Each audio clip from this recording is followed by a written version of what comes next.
I believe, right, Doc? Also, we are going to make sure that we record this. So if you have questions or want to look back at it, you're more than welcome. If something comes up and you can't attend one of these meetings, we will still email out the link, and that way you can keep caught up. But at this time, I am going to turn it over to Dr. John Grove. Doc, it is all you, my friend. Well, I'd like to thank everybody for being here, and I'll go ahead and say that Philip's off only by 1 decade. I've been at UK for 40 years, but not all of that has been involved in the business that I'm going to speak to you about tonight. The poll that's up there was kind of devised by me kind of off the cuff, and probably had some additional things that Philip put in there. And I have to admit that I haven't done anything profound here, but he wanted me to provide you guys with some questions. So Philip, with your permission, I'm going to share my screen and start in. Yes, sir. Go right ahead.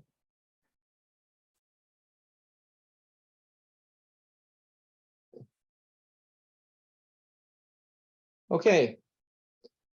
What we're going to talk about here is tonight is what we call the big three: nitrogen, phosphorus, and potassium. We're going to talk a little bit about what they do in plants and why they're so important, kind of a refresher, I'm sure, for many of you. And then what we'll talk about are some of the individual issues that are still in play as we enter the world of next season, and then we're leaving the world of this season. I'll start with nitrogen. Nitrogen is a real important nutrient for plants. It's one of the macronutrients, one of the primary macronutrients.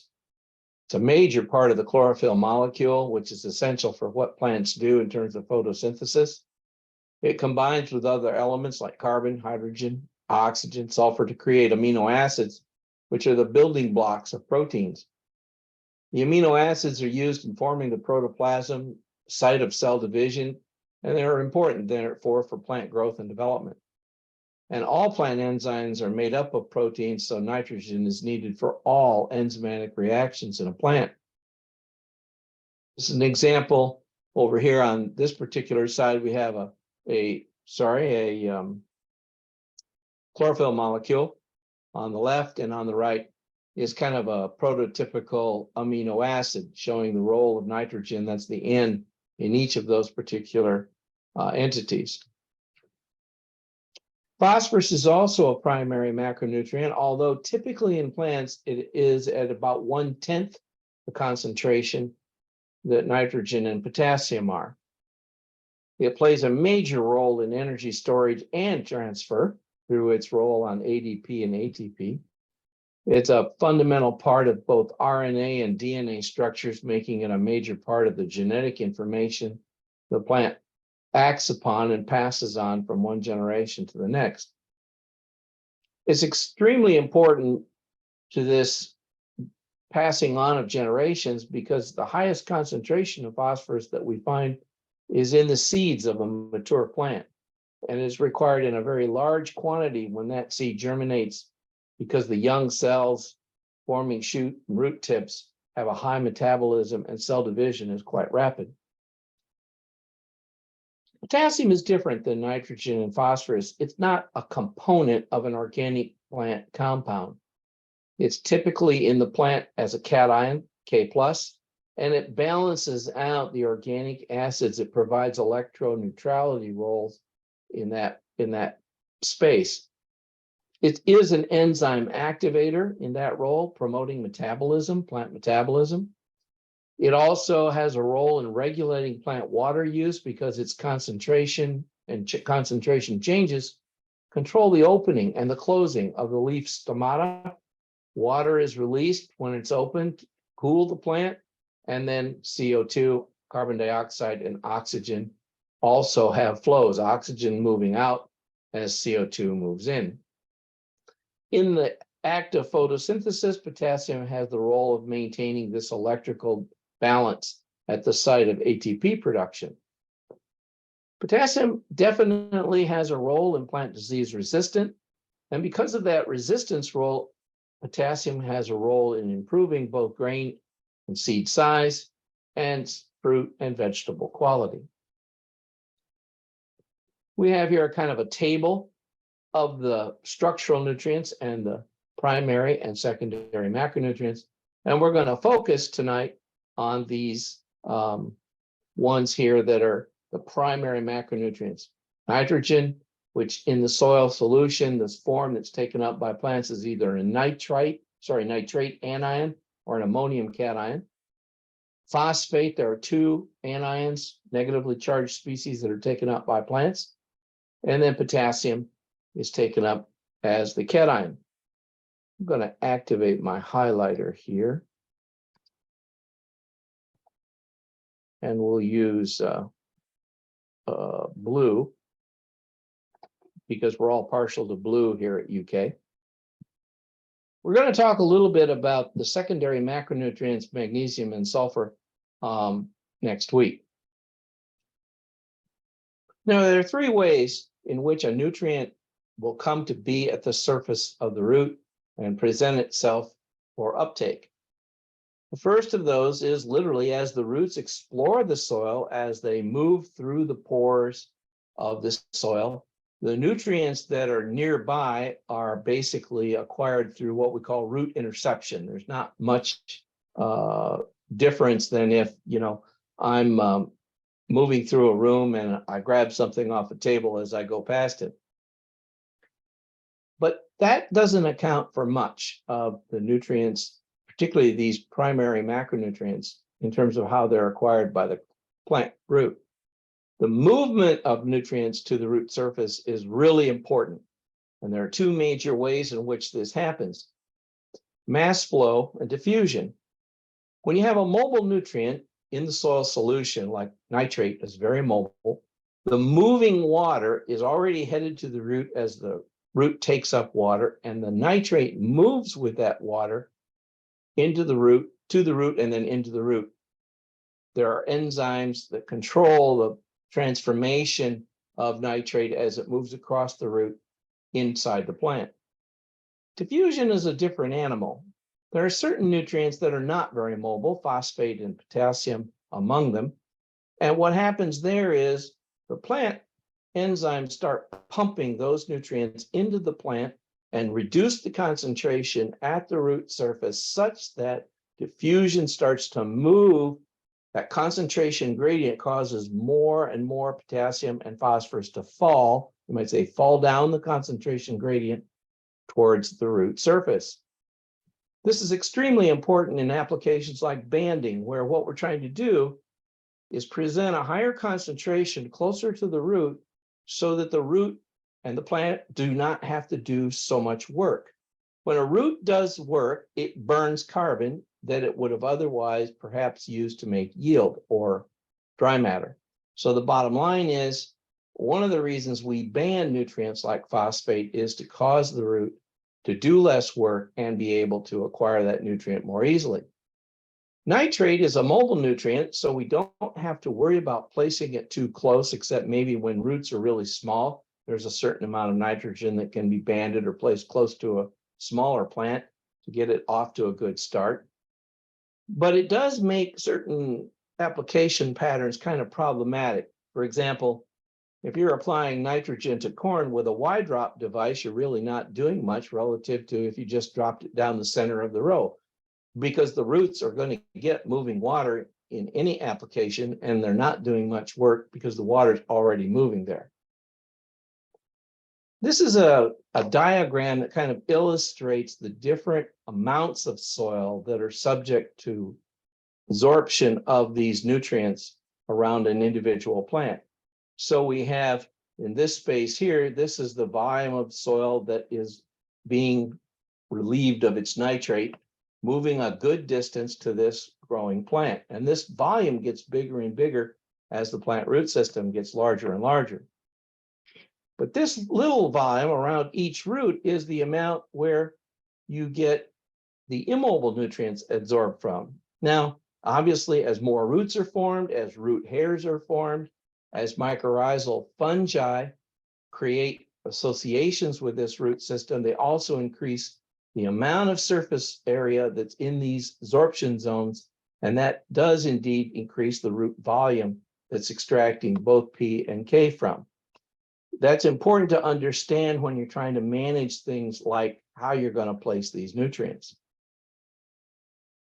Now, if we don't have the nutrients in place, we can have different kinds of stresses. This is an example of nitrogen deficiency on tobacco. In the plant, nitrogen is a fairly mobile nutrient, so the deficiency symptoms typically occur on these lower leaves as a yellow color. In corn, it'll be the midrib that'll actually yellow up first and then finally turns yellow throughout. Up here on the upper right, we have a phosphorus deficient plant. Again, phosphorus tends to be more deficient in the older leaves. This plant's pretty deficient overall, but the younger leaves have less effect than the older leaves in this plant over here. And it's another thing you can't see from this top-down view is this plant is stunted. Phosphorus is a nutrient that if the plant is deficient, you get stunting. Zinc is another one where this happens. Down here we have soybean, and soybean with potassium deficiency develops this edge firing, again on older leaves. All three of these particular macronutrients are mobile within the plant, and the deficiency symptoms tend, it's not a perfect thing, it tend to be formed on the oldest tissue. Now, before I get into what I'm going to talk about, which is some of the things we have to think about as we move forward, this is the very latest fertilizer price survey from DTN, came today to my inbox. You can see that relative to the same time last year, all these prices are up anywhere from 12 to 21%. I have to admit to all of you that I didn't think this would happen. I thought that in a year or so, we would be back to more normal prices, but the problems that we have been facing have persisted and the prices remain. What this means, of course, is we have to remain tight on our nutrient management, tighten it up a little bit more if we can. And we have to do better at what agronomists like myself call the 4 R's. We really have to work hard at getting the right rate, the right timing, with the right source and the right placement. Now, I will admit to you the 4R concept has largely been applied to row crops, but I argue it can be easily applied in forage systems, particularly in pastures, if you consider not just plants and soils, but also the animal component. And I'll touch on that. I'm going to try to be fair to the diversity of crops that Philip told me were represented in the room here. So I'm going to talk not just row crops, but also forage systems, and I'm going to touch on pastures at times as well. One thing is still very important in forage production. You want to grow your needed forage where and when you need, but you can't overgrow it unless you've got extra storage that you're going to carry over. Now, I will say in Western Kentucky, we've been under a severe drought for the last 12 weeks, and a lot of people are already feeding hay, and people like myself are glad that I had some rolls carried over from last year. But there comes a time when that carryover has reduced quality, and you can hinder animal performance if you're feeding a lot of really old hay. There are other forage considerations with nutrient management that have to be taken into account more than if you're talking about row crops. Most forages are managed in perennial systems. They're not managed as annuals, and therefore you want to maintain your stand health and its persistence, and fertility can contribute to that as kind of an ongoing benefit for maintaining good soil nutrient levels. It can also help with weed competition. My colleague J.D. Green made a presentation back in the fall, previous fall, where he talked about how just in adding fertilizer, he did a study where he looked both at fertilizer and at weed control with herbicides. And just adding fertilizer was pretty competitive with herbicides at adding grass dry matter. The problem was the herbicide cost about 1/10 as much. So I'm not advocating, this happens when you use fertilizer, you get improved competition with weeds, but you don't necessarily benefit from it economically. In pasture systems, nutrient removal is animal driven. Most of Kentucky's production is cow-calf, and nutrient removal in milk and meat is rather low. Other losses, however, and I've seen fields that evidence this, erosion, runoff, chemical fixation losses can be important. Chemical fixation is an idea where the soil chemistry itself causes available nutrient levels to decline over time, and in some of our soils, it's more rapid than others. You can avoid erosion and runoff losses with a robust grass stand. You need to do that to slow the water movement, and that stand will quickly take up the soluble nutrients and prevent them from being lost. This is something that John Laurie put together and Chris Teutsch gave to me, where it just shows, it's a dynamic model showing imported nutrients, fertilizer, manure, legumes, feed, come in, they cycle within the environment of your operation. You export out calves and beef, but the fact that you're only exporting calves and some as beef, some older cows, means that the nutrient removal per year for a cow-calf pair is only about 10 pounds of N, 7 pounds P2O5, and 1 pound K2O. It's not like a corn, or it's not even at all like your hay production environments, which are used to keep feeding these animals during the winter months. Nutrient needs do vary by crop. This is the total uptake needed to produce a crop. Corn, it's about 170 pounds is removed when we have 180 bushel corn.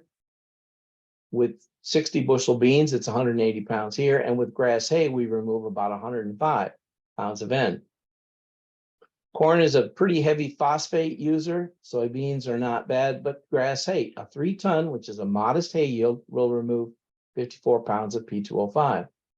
The real difference between a hay crop and the grain crops is in potash. Typically, you're going to get 120 to 150 pounds of K2O removed. One of the issues here is if you over fertilize with K, it's still going to end up in this grass hay and not end up in the soil. So you've got a touchy situation where you can't over fertilize with potassium because you get luxury consumption by the crop you grow. Beans, corns are less likely to do that. Now, these nutrient needs, most of these can be met from the soil. What we're doing with fertilizer is we're supplementing the soil environment, trying to maintain an adequate level of nutrient availability without mining the soil, but we can't keep fertilizing as if the soil's not there, or we'll eventually overload and lose money or have an environmental issue. To make this assessment of what the soil is able to provide, it's critical that you start with a soil test. And I've been asked by a number of people whether that's more important or less important this year.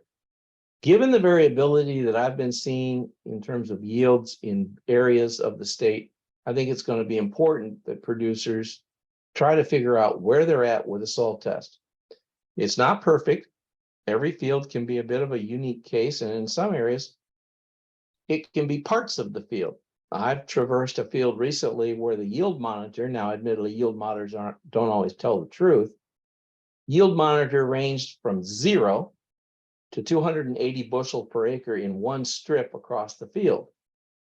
And the corn was there at 0, but just didn't have any grain on it. It just was all nubbins or barren plants. I argue, though, that the one criterion other than drought that makes it important to soil test is the criterion that when fertilizer prices are high, you really need to target lime and fertilizer applications to the fields where there's a greater potential for economic or a profitable response, because you're fighting the fact that you're going to lose money with excess fertilizer more significantly when the fertilizer price is high. This is just a quick one I got from Quiz Toys. Taking a composite soil sample, 15 to 20 cores from each area intended for separate nutrient management is the most important step in the process of soil testing. It's not what the lab does. It's what you do or what whoever is taking the samples for you is doing. If the sample isn't a good sample, what the lab does is inconsequential to the poor result that is caused by that. Now, I'm just going to ask a question here. You get a soil test report, and we know that nutrient levels are an issue. But what's the first thing that we should be taking a look at? What do people think? What's the first thing we ought to be taking a look at?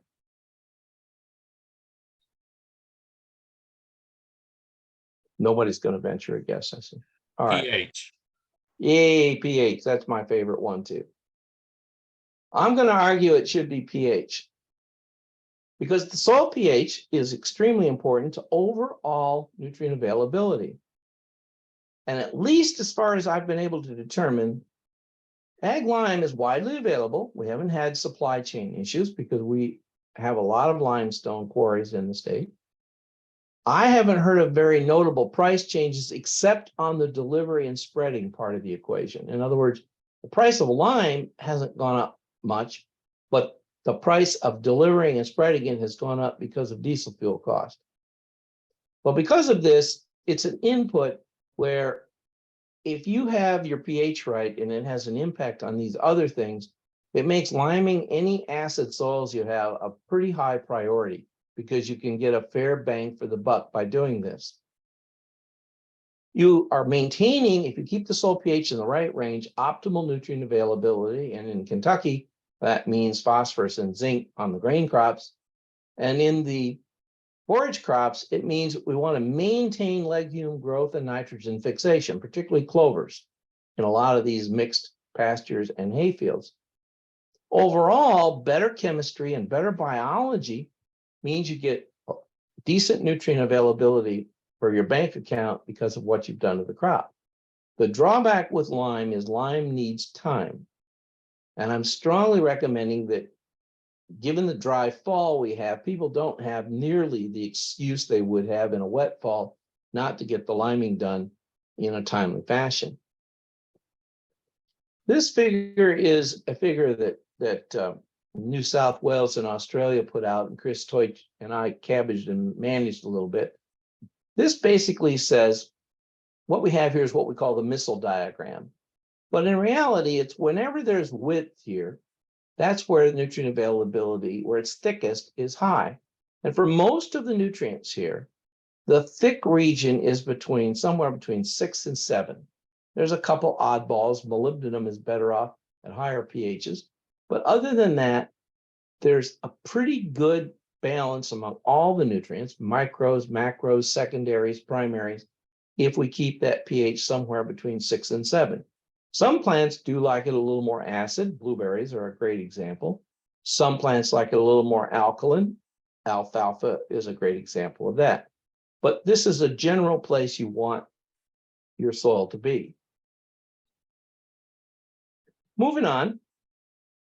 The next thing I'm going to talk about, because it's the theme of the moment, is phosphorus and potassium. By the way, this is a different soil test report. I don't know among the counties represented here. Some of you are still on the old soil test report. Some of you are on the new one, and everybody's going to be on the new one, I think, by sometime next year. In this particular case, the soil test result was 50 pounds per acre P, which put it here in the medium range, and 148 pounds per acre K, which put it in the low range. The crop here is soybean. Previous crop was corn. The management of the soil is no-till, and the previous management was no-till. Soil drainage is moderately well drained. Now, the thing to remember about this particular diagram is these stay the same, but where these bars are changes with the crop. There's a computer program that says soybeans don't need, let's say, quite the pH. So 5.9 is medium. Whereas with alfalfa, 5.9 is going to be low. So you just need to understand that where that colored bar ends up depends on the crop you grow, as well as, of course, as the number you have. All three of these are in the green, partly because the soil test levels are fairly high. Next week, I'm going to talk about the value of this particular number. This is cation exchange capacity. It's given here in 14 milliequivalent per 100 grams, and it's typical. It falls in the middle of the region. And then we give cation saturation value, and I'm going to talk a little bit about that next week as well. But I'm going to concentrate on P and K. So this one, for this crop, you've got a medium level of phosphorus and a low level of potassium. You use soil test P and K information to get to what we call the right rate. The rate is by far the easiest thing to adjust among the 4 R's. The others tend to be a little pricier to change. It allows you to put what it's needed where it's needed. And we want people to think of these low, medium things as another expression of the probability of a yield or economic response that is strongly related to them. When this test is low, low to mid-medium, you have a pretty good probability of an economic response. And when the soil test is mid-medium, high to very high, you have a lower probability to the point where you might decide not to apply fertilizer at all. This is not a perfect relationship. We have a graph here which shows the probability of a profitable response to fertilizer, ranging from pretty low probability up to pretty high. And notice that for soil test values in the very low category, it's a very high probability, but it's not perfect. There are places where you won't get a response, maybe because of drought, maybe because of disease. As you move from very low to medium, you start to lose a lot of that probability of a positive response that will pay for the fertilizer. It's not zero. If you like to gamble, and some people do, you can apply fertilizer when the soil test level is high and go for this 15% probability of a profitable response. You're not likely to win, but you might. At the high end of the medium range, down in here, you're dropped around 40%. Medium minus is where the break-even point is. You got about a 50-50 chance in here. And then at low and very low, you have a significantly better probability of a profitable yield response with your crop to that soil test level. The reason for this is that yields follow what we call the law of diminishing returns relative to any soil test parameter. This is yield on this axis here. This is soil test increasing. You have a very steep response in these very low and low regions. But by the time you're in the medium region, you're not getting much of a response. And this is just an average number. And by the time you're in the high, you've got almost no chance at all of a response. So when prices are high and soil test levels are in that mid-medium or better range, we have begun to say that for this year, we said it for last year as well, phosphate or potash should be foregone. Probably not likely to be as valuable as the cost of the fertilizer itself. So this region here is the region where UK has added officially, between myself and all my other extension soils colleagues, we've added that as a zone of 0 on the UK recommendations in AGR1. This would be a maintenance rate in this region, but now we're saying maybe maintenance should be foregone. The law of diminishing returns is not the whole story. There's also the probability of response. This was a lot of data determined by my colleague, Josh McGrath. And he plotted relative yield. And by the way, the reason he has some of these higher is because he was using relative to a mid-level phosphorus application check. And there were areas of the field that gave a good response when the soil test was low, and there are a lot of these in here where it really gave a low yield, but there were some that weren't. Phosphorus wasn't the limiting factor. But as you move into the medium and into the high, the number of the points below the line is a lot less than the number of points above the line. So as we increase the soils level, phosphorus is even less limiting in more and more fields. And we end up arguing that by the time you're over in this region with a medium soil test, you don't really show much probability of benefit to a fertilizer application.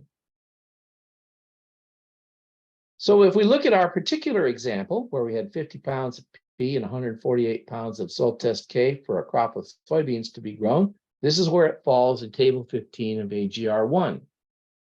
The 50 pounds of soil test P falls right in the middle of this range. Notice in this range here, there are 21 soil test units from 40 to 60, and we only give a single rate. Whereas all these other ones are broken down into much smaller 5-pound increments. And then the rate increases as the soil test goes down. But we've got a big group of them here in the upper medium range where we only give this one rate. And I was at the table when this was argued and fought over with some of my older colleagues who've since retired. And we all agreed that we would do this because we were trying to maintain soil test levels at this medium-high break. The same thing is true over here, by the way, with potash, but this sample doesn't qualify because it's down in here. It had 140 some, so it's going to need a fair dose of K2O in order to bring it up enough to make sure that potassium is not limiting that soybean crop's nutrition.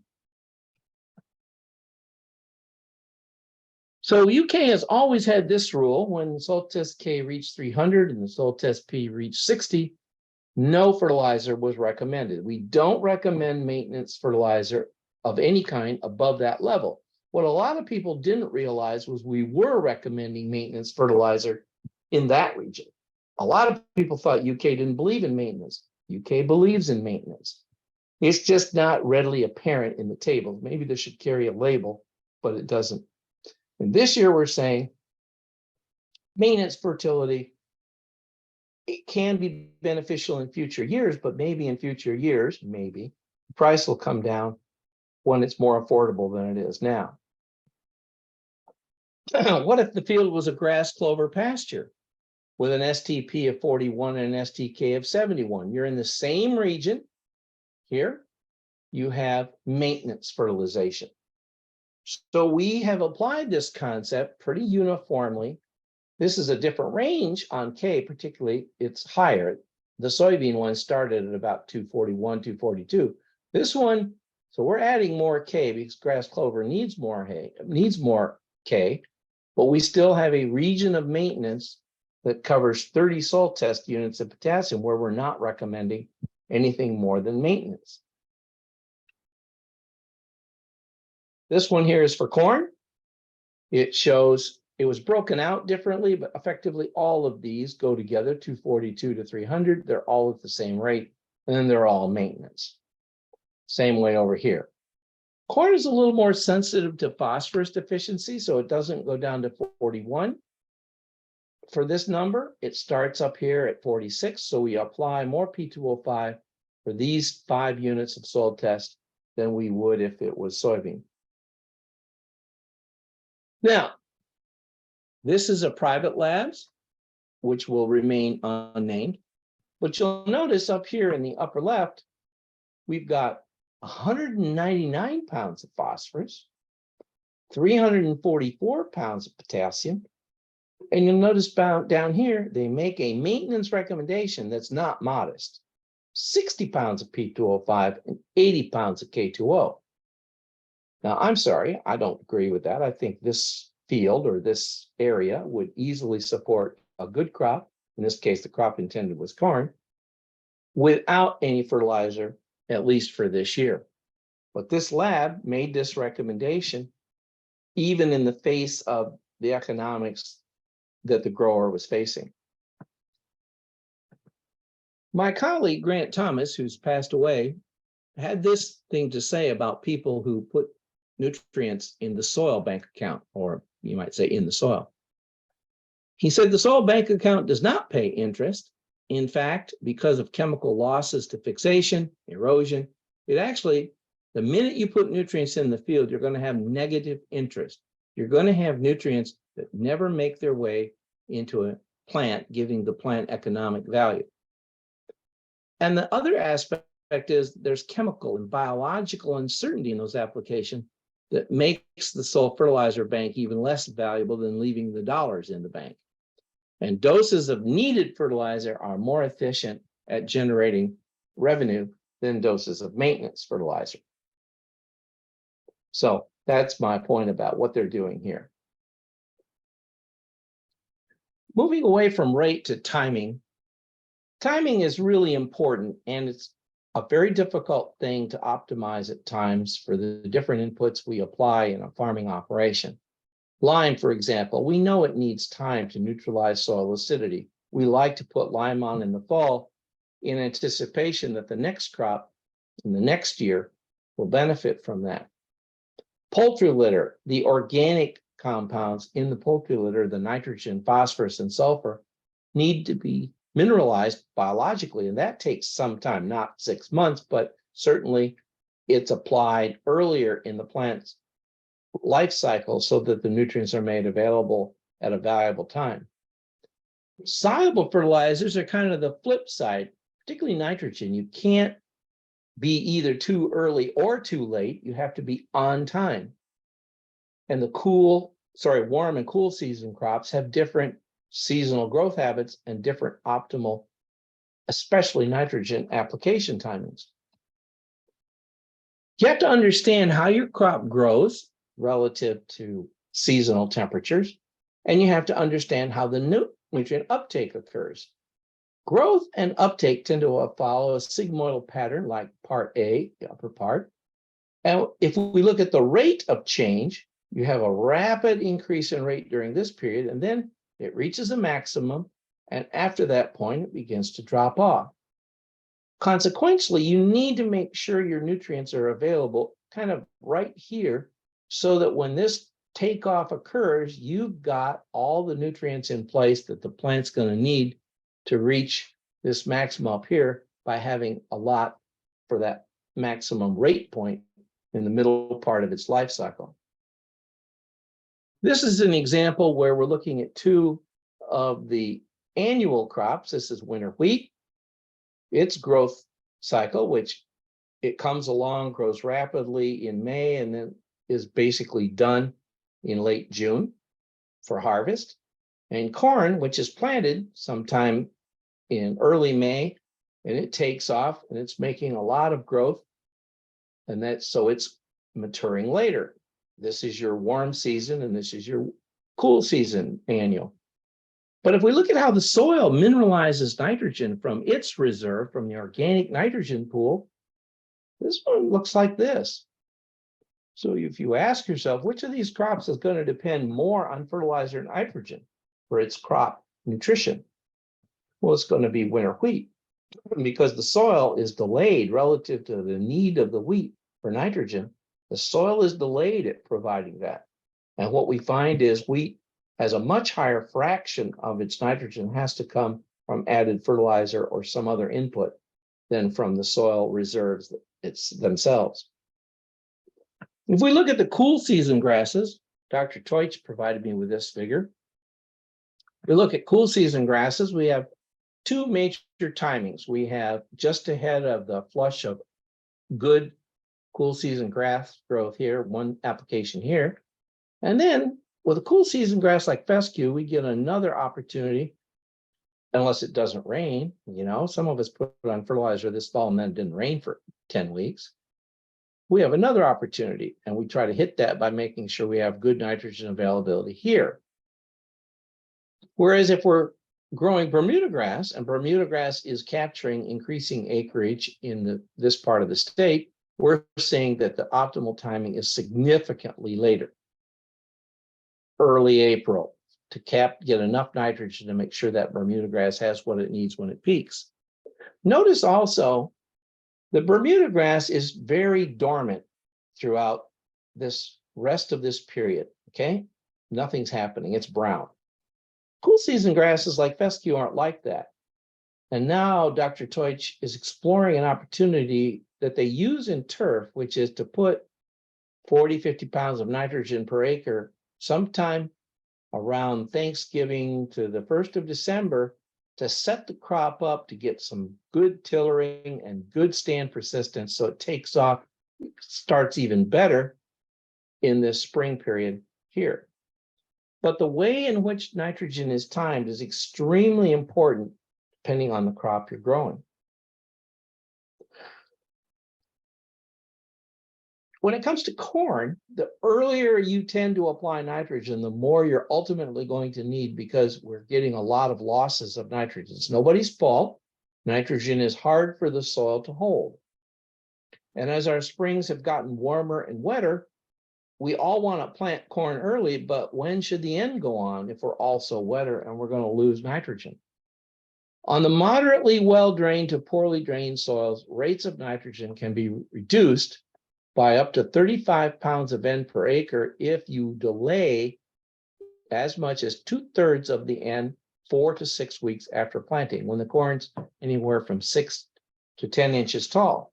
That gives that crop enough time to form a root system that when you apply the bulk of its nitrogen that time, you'll get great efficiency. And this accounts for the total amount of N would also account for anything applied as starter or as pop-up in furrow. The problem we have is we have a lot of producers that are locked in, particularly with the use of anhydrous. They're applying nitrogen 3 weeks before they even plant. And if they don't use a nitrification inhibitor with that, they're getting a lot of conversion of that nitrate to other nitrogen to forms that are easy for that soil to lose. If this is something new that you're thinking about doing, I recommend for success that you split or delay your N on as many acres as you can, but start with your wettest acres. Those are the ones where we see the greatest benefit to this practice. So if you've got a range in soil drainage in fields, start with the fields that are dominated by these more poorly drained or somewhat poorly drained soils, and you're planting corn on them. Think about split applying nitrogen to those. Early nitrogen benefits from a nitrification inhibitor. I've got some good data using N-Serve with anhydrous. When you have delayed applications, and if you put particularly urea nitrogen on the surface, you might want to consider a urease inhibitor to get better efficiency, less loss. Nitrification inhibitors have been around for a long time. The first one was N-Serve. Nitrate itself, because it's negatively charged, it's not held very well by the soil. It can be subject to leaching because of that. But denitrification is a biological process, and it happens when the soil is waterlogged for a certain period of time, and then it extends itself. And what happens is the inhibitor kills those organisms, or at least slows their growth and activity to the point where you have more ammonium for a longer period and you don't lose it, forming nitrate. Instinct is a version of N-Serve that was encapsulated and is now being used with UAN and sometimes with urea. Dicyandiamide is a really old chemistry, comes out of Europe. You have to use a larger amount, but it works. And it's the product called Guardian and a couple of others. There's a brand new chemistry on the market. Coke has it. It's called Centuro. It works. I've used it. It's extremely good product. And it's the nice thing about Centuro is you can add it to either UAN or anhydrous ammonia. You cannot use it with dry urea because it won't flow afterwards. Even at a low rate, it'll be too sticky. But it works very well with UAN and anhydrous ammonia. And there are some new formulations of these things. Like I said, Instinct has been reformulated to be in the urea space that it wasn't occupying before. You need about 1/2 to 1 pound of active ingredient per acre. In the old nitropyrin version with anhydrous, that was 1 quart. 1 quart carried 1 pound, and that's all you need to have. But this microencapsulation of Instinct allows N-Serve to be used as Instinct on these other 2 nitrogen sources.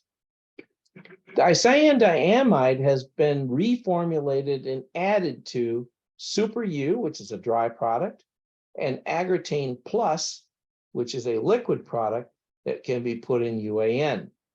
So in those cases, you have a urease inhibitor and a nitrification inhibitor, the DCD, combined together on two of the urea products that people use. You don't always need both. When you inject UAN, you don't need a urease inhibitor. But if you're going to dribble it on the surface, then having both might be a good thing to do. Timing of urea can achieve avoidance of volatilization losses. My father, who was one of the first to use urea on the farm in southern Michigan, always timed his urea application just within, he expected rain within 24 hours. Because rainfall is a way of incorporating urea into the soil and reducing the possibility of this enzymatic volatilization. The urease enzyme lives even more concentrated on leaf and residue surfaces. And if you have moist, warm, breezy conditions, you can have significant volatilization losses. Now, because it's less warm prior to May warm, usually losses are less. If you get a half-inch rainfall within 72 hours, you get less loss, or with a urease inhibitor, you get less loss. So this is my setup question. It rained yesterday. It's sunny and breezy for this fellow who's spreading urea. Does this situation call for a urease inhibitor? You bet. It certainly does. He's certainly taking some risk of volatilization losses. Urea granules sitting on a soil surface. These aren't even on a residue surface. This is not a no-till environment. This is a tilled environment. This work was done by Black at Iowa State. And he was able to observe over a period of days here, goes out for a month, that if they were incorporated 1 inch below the surface, there's very little loss. There's some loss, but it's practically zero. Whereas granules sitting on the surface lost a lot in the first 10 days, and then they kept on losing another 10% or so as we went further out. So urea has the potential to volatilize even when it's sitting on bare soil. Urease inhibitors, I have to say many are called, but few actually live up to the billing. So the ones I'm showing here are the ones that I can recommend as having good activity, as long as they're used in the right rate, in the right situation. The enzyme is inhibited by the inhibitor because it causes it to not function. Probably the most popular one is a product called agrotane. NBPT is the active ingredient in agrotane, and it's come off patent. So there are now a lot of these off patent products that contain this active ingredient, and they are good. The difference among them is whether they're in the appropriate concentration. Agrotane, you need about 1.2 pounds of AI per ton, and if you don't get that from a product that's a low concentration, you'll end up with a result you won't like. The thiosulfate salts work. They don't work as well, but they do work, and they can be used with a product like UAN. You can dissolve thiosulfate salt in UAN.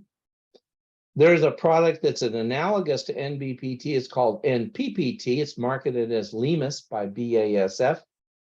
It's a reasonably good product. It is not as widely available because, frankly, BASF has not pushed it. There's a new modified NBPT that is under patent. It's a duramide. It's called Anvil, and it's marketed by Coke. And it is a good product. I've actually done research with it. It works pretty well.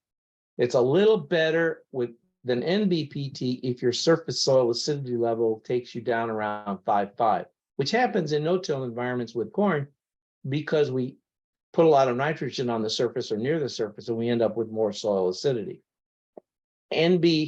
Modified NBPT doesn't hydrolyze and become deactivated as much.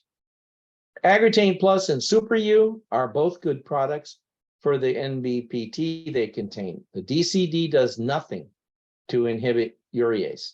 It's the NBPT that's part of these products that indeed inhibits the urease. Harkening back to what I said earlier, NBPT rates are per ton of fertilizer, not per acre, like the nitropyrin is per acre, but NBPT doesn't work that way. You need 1.2 pounds of AI per ton of urea, or 0.06%. Rate can be as low as 0.4 pounds, but you'll only substantially lower maybe the total volatilization. You'll still lose a fair bit on the front end.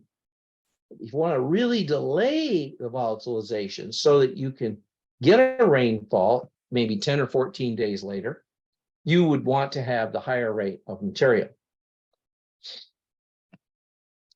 I'm going to talk briefly about P and K timing and placement and sources, because frankly, there's not much to say. New sources are pretty limited. Mosaic has created a product called Aspire, primarily for the alfalfa market, where it's a combination of muriate of potash, MOP, plus boron. It's either 0.5 or 1% boron. I think it's 0.5%. And when you fertilize alfalfa, you either put on as Aspire or a mixture of Aspire with standard MOP. Mosaic has also created a product called MES-Z. They also make an MES-B one, where they take MAP 1152O, add sulfur to it, elemental sulfur, plus a certain micronutrient. In this case, they add zinc for Kentucky and other states in this part of the world. They make a product that has B, and they have another product that has copper that's sold in Africa. Nutrien saw this and decided that the patent that Mosaic was using wasn't a clean patent. So they are now making a product that is analogous to MES. And I suspect it's going to be priced very competitively with MES, which carries quite a premium relative to standard MAP. None of the other chemical or biological additives, particularly for phosphate, has held up. We've looked at Avail here in Kentucky, which is a product that was sold from a company called Specialty Fertilizer Products, and now it's been bought by another company called Verdesian, and it's never worked for us. It was a chemical additive. None of the microbial products yet have shown up. I'm optimistic about microbial products eventually working. You can't look at rhizobial inoculants and mycorrhizal inoculants for certain species and not realize these bugs have real power to make a difference. But in this space, this fertilizer space, they have not done much. Poultry litter. We tell people use poultry litter. Now in Western Kentucky, you can't get any poultry litter. It's all booked. But a lot of people aren't very careful. They don't always get an analysis. And if you have an analysis, can you use all those nutrients, or are you causing unusual buildups like in phosphorus? Also telling people to fall apply less DAP or MAP if you want to get the benefit of the nitrogen. If you're paying $900 a ton for DAP right now, you're spending almost a third of your money on the nitrogen it contains. And fall applied nitrogen, particularly after a drought when there's a lot of residual nitrogen left around, is not a good investment. One thing people might want to do is start pushing retailers to offer triple superphosphate, plain old 46O. There's about to be a surge of it on the market because the Moroccans are now irritated with Mosaic, and they've decided they're going to pay the tariff, and they're coming into the US market gangbusters, and they're going strong to make us think about using their product instead of DAP or MAP. If you're going to fall apply less, that means you're going to apply more pre-plant or at plant if you have the equipment on your planter. 2x2 P can be applied at 2/3 to 3/4 of the broadcast rate and achieve comparable yields. But you have to ask yourself if you can afford to add this capability to a planter that doesn't already have it.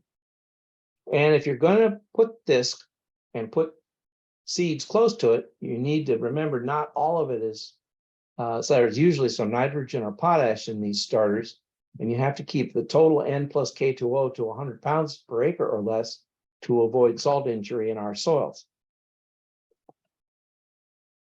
Placement in pastures means you got to manage the animal a bit better. You have to have more uniform nutrient distribution. You have to make the animals more uniformly dung and urinate in those pastures. You can use rotational grazing in the summer, the fall, and early winter to help with this. And you can use bale grazing in fall, winter, and early spring. The reason this works with bale grazing is because the nutrients in a standard bale of grass hay, or not a standard bale, but in a ton of grass hay, it's 50 pounds of N, 15 pounds of P2O5, and 50 pounds of K2O. And if you can get those better distributed by causing where the animals bale graze, you can achieve some additional benefits for the forage that follows. This is just an example of rotational grazing, and this is a bad example of bale grazing. And the reason I say this is a bad example is the bales are too close together and you're getting some muddy areas forming. They need to be probably no more than 4 or 6 per acre, according to my colleague, Dr. Halich. Some things to avoid this fall and next spring. Pelletized lime and suspension grade lime are limes. There's no question, but they are too costly for most people to use in forages or row crops. And liquid calcium is mostly calcium chloride, and it's really expensive. In fact, if you want to buy a liquid calcium chloride, go to the place where your road department gets it, because that's the liquid salt that's applied on asphalt to improve traction when the ice starts.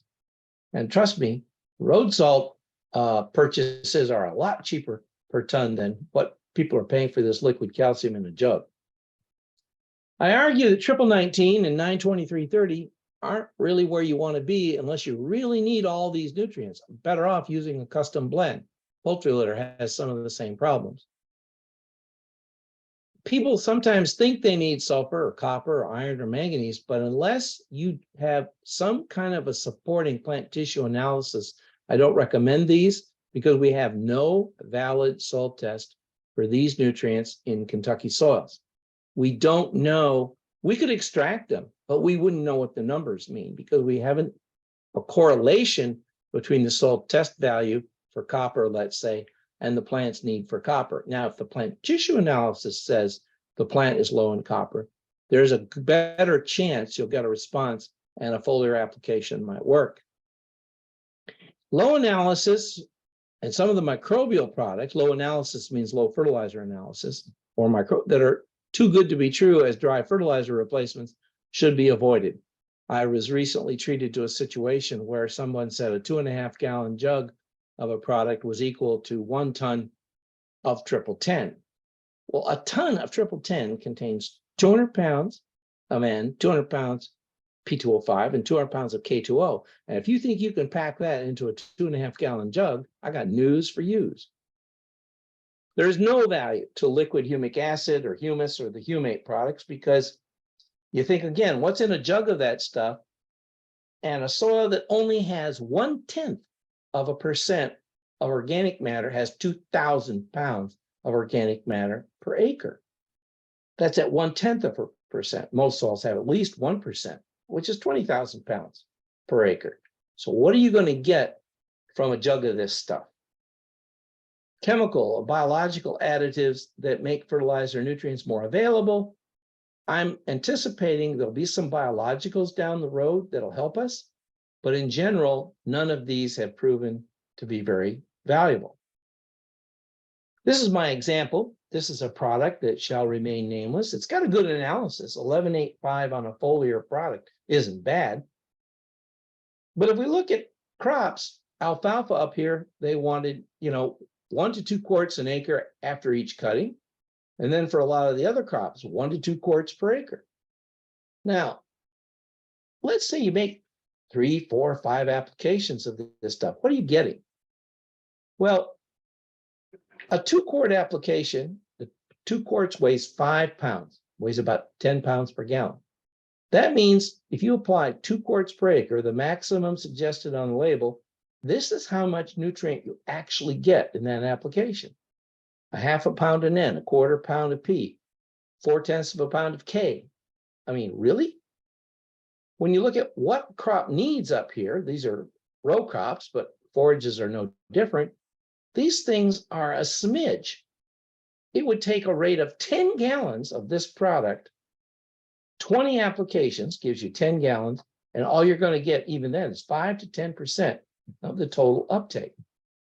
So these foliar products, sometimes for the micronutrients, they're fine. They're not this low as 0.2% in this one. You can buy some good boron, good zinc products if you need them and apply them. But for the most part, the foliar products that involve NP or K are pretty much not worth the plastic they're put in terms of what they're going to give you in terms of a return on investment. There's been a lot of talk about Pivot Bio. And Dr. McGrath, Dr. Ritchie, and I, and particularly I, had a long negotiation with Pivot Bio, trying to get them to allow us to do a research protocol. Now, in my particular case, I was not taking any Pivot Bio money. I just wanted Pivot Bio product. And they said that I wouldn't get any product unless I decided that I was going to do it their way. And I also had to sign a non-disclosure agreement so strong that UK legal wouldn't even agree to it, because they said they controlled the data until they decided they were releasing it. Well, I'm not a slave to Pivot Bio, so I decided I wouldn't go along with it. But the protocol they chose was really interesting. What we have here is the rate of nitrogen for the corn crop, 180 or 220, and with and without Pivot Bio. On the face of it, at least it looked fair that they had Pivot Bio at each of the two rates and not.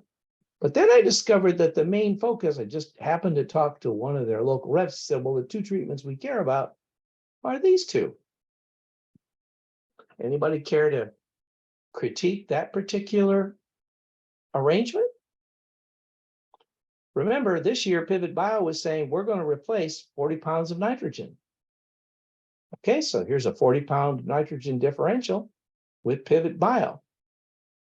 But the more interesting comparison would be, well, what if you got the same yield here? Because maybe the Pivot Bio wasn't necessary. You got the same yield. There's a lot of producers that wanted to know about Pivot Bio that were using lower rates of nitrogen, and they wanted to take off 40 pounds off of that. Some of the UK recommendations run around 130 to 170 pounds. You take 40 pounds off of that, that's a real consequence if it turns out to be nitrogen deficient crop. And this particular protocol just doesn't fly. I did do some work with another biological this year, but I haven't got the data all calculated. If you want to try some new things to consider, one of the things I recommend as an underutilized tool is plant tissue analysis. Learn how to take some tissue samples, send them to the lab, and how to interpret the report results. Another thing to think about is start testing on occasion for boron in your fields. Consider adding about a half pound of boron per acre if the UK soil test falls below a half pound per acre. If you want to do it foliarly, use a product called Solubor because it's compatible with a lot of other things like fungicides or other things that may go on later. But you might want to jar test it before you put it in a big tank load. When it comes to sulfur, if you are going to soil test for sulfur, and especially on soils that have red or red-brown subsoils, take both a topsoil and a subsoil below 8 inches sample. We've discovered that these red-brown subsoils can actually hold up a fair bit of sulfate. We had a series of wheat trials that were split between Princeton and Lexington. We got responses to sulfur at Lexington. We didn't get them at Princeton. The only factor that relates to that is we had 10 pounds or less sulfate sulfur in Lexington soils and 20 pounds of sulfate sulfur in the subsoil of the Princeton soils. They both have red or red-brown subsoils, but one was low in sulfur and one was higher. So I'm going to close here with some take-home points. I'm running out of time anyway. I'm going to emphasize soil testing because you need the data. Apply any needed lime as a first priority.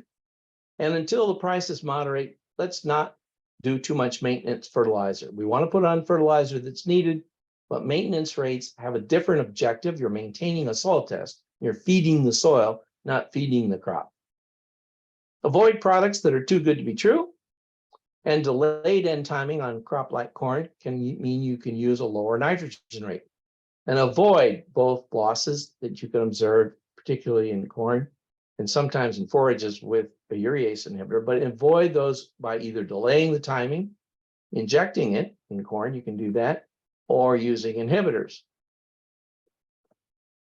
Time your lime and nutrient applications to optimize either cool or warm season plant growth. In pastures, you also have the option of frost seeding clover, which gives you another nitrogen source that you can benefit the pasture with. Implement rotational grazing to improve dung and urine distributions, and feed hay on pastures with low soil test values and move the hay feeding points around to improve the nutrient distribution. So I'll close. Thank you very much. By the way, you can thank Chad Lee for that particular slide. I borrowed it from him. He had a copyright on it, so I acknowledge that. And I'll take any questions, assuming Philip says I've got lots of time. I'm perfectly willing to stay until it's all gone. Thank you. All right, Doc, I want to start off with one. And before I start off, if you all have any questions, feel free to put them in the chat box and we will get to them. For my guys that are right here, if you've got questions, raise your hand or something like that and we'll get them asked. But as you pointed out, you're all in a drought. We're in a drought. Fall is usually a good time to take some soil samples, but we can't get the probe in the ground. What suggestions do you have about taking soil tests now? Well, there are clearly some problems in some soils. We've had a fair number of samples come in, by the way, to both soil tests. We're accumulating soil samples here at Princeton and sending them to Lexington. So Lexington is doing all the work, but we're still collecting samples coming from other. Most people are using probes that are powered probes. A lot of the private contractors that take a lot of samples are not using, human push probes. Okay, so that's how it's getting done. Otherwise, Philip, I would tell you that you just need to put on another 50 pounds of weight and heave at it. All right, we had one come in from David. Any plant issues with 28% or 32% UAN? You don't want to put it over the top of corn at the wrong growth stage because it'll burn it pretty good at the rates you use in corn. I've used 28 or 32 in pastures quite successfully because I'm not putting on that much. I'm typically putting on anywhere from 40 to 80 pounds of N. And it's spread out enough. It does burn for a while, but then the crop takes off. I've used it on fescue. I've not used it on Bermuda. So it just depends. If you try to put on 150 pounds of N with UAN and you apply it over the top, you're going to have a problem. You need to dribble it between the rows or you need to inject it. You can dribble it. You just should probably put an inhibitor with it if you dribble it on the surface of a no-till soil that's got a lot of residues on it. All right, I got a question here. Can we comment a little bit more on the sulfur? I know you and Dr. Ritchie have done studies. You've mentioned that it did show a response, and I've been told that we can't show a response consistently. So can you comment a little bit more on sulfur, please? I'm going to talk about this a lot more next week, but I will say this. Sulfur is an emerging problem. There's no question about it. We have more and more substantiated reports of sulfur deficiency. We haven't had a very good luck finding one in corn or soybean, but we found them in wheat. We found them in alfalfa. Wheat is a cool season crop, and it doesn't get much sulfur from mineralization of organic sulfur reserves. So that's one of the reasons why we think that's happening. And alfalfa is again, starts off pretty early, and you're trying to get a lot of tonnage. And in some soils, we may not have enough sulfur reserve to support the tonnage. So that may be why we're talking about that crop. But we haven't had very many successful reports in corn particularly. There were one or two in soybean, but they were kind of flaky and they haven't held up well.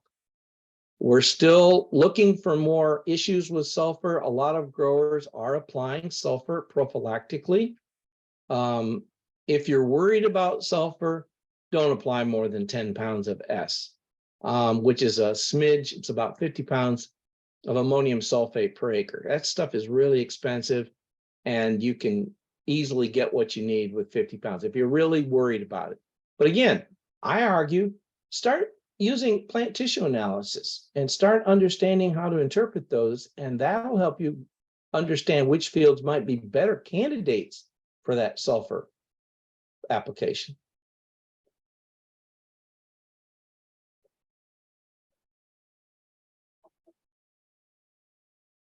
Texas is one of the largest companies. Okay, Doc, I've got a grower here that's done his homework and looking at some Beck's information, and they're showing where it is a benefit to soybeans in Kentucky. Have you seen anything like that or on that? I've seen some of the Beck's reports. The problem with Beck's is that they don't replicate, and they don't have a fairly large area that they're working on. I have not been able, and nobody else has either, been able to show what they've shown. So let's just say we've not been able to replicate their unreplicated observations.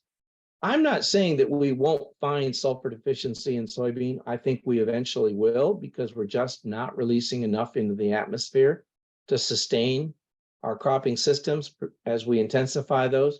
But we've looked at sulfur under irrigated soybeans, full season soybeans, not double crop, and we haven't found anything.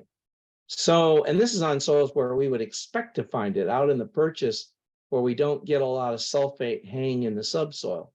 So I'm not saying they didn't see it. I'm saying I haven't been able to replicate it, and neither has anybody else that I know of in the state. So I'll just take that with a grain. Okay, moving on to the next question. Let's see. So for example, on P and K recommendations for soybeans, if 30 units are for maintenance, can we get by with 30 units less than the recommended amount for one crop year if the recommended amount levels were low? No, because the issue there is that you're not only trying to get enough into the crop, you're still having to deal with the soil that is testing low, and it's going to chemically fix part of that P and part of that K you're applying. So when you get below that, you really do want to apply what's recommended. We do not recommend you cut 30 all the way down the line, because you just won't have all that you need to get you the likely economic benefits you expect at those lower soil test levels. Okay, next one. When making hay, let's see, try that again. When making hay, most years you only get 2 cuttings in Eastern Kentucky, sometimes 3 cuttings, weather dependent. Is it better to fertilize early spring or after the first cutting to increase production? Second part, what is the best NPK combination for hay fields? I'm going to deal with the second one first. There is no one best combination. That's why you custom blend. You don't use 1919 or something like that, or 92330. What you do is you find out from soil test what the level of P and K you need is, and that's what you fertilize for. In some 3-cut systems, it might be wise to split part of the potassium, maybe a third of it, and apply it after the second cutting, so you have enough to support a third cutting. If you look at nitrogen, there's no doubt that you can't put it all on ahead of the first cutting. But I will say this, if Teutsch's work hangs out, we could put part of our nitrogen on for next spring, put it on in November and December, and then another part after the first cut is taken. But we don't know enough about that. So now the recommendation would be to think about 2 applications, at least in cool season grasses. I was in Georgia for a period of time, and Bermuda grass, for if anybody's fooling around with Bermuda grass, you practically have to fertilize each and every cutting you get, because it really hogs down nitrogen, and you don't want to just create a big high protein first cut and then get nothing but little cuts after that.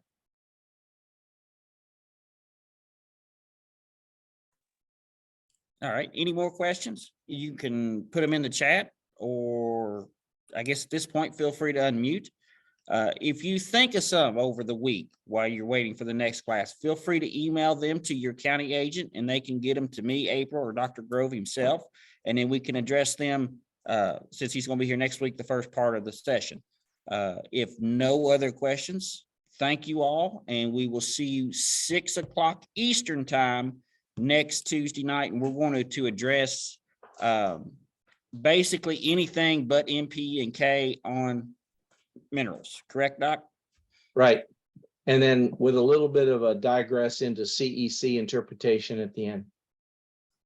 Sounds great. Thank All you right. all, and have a safe night. I thank all of you for joining us. Thank you very much.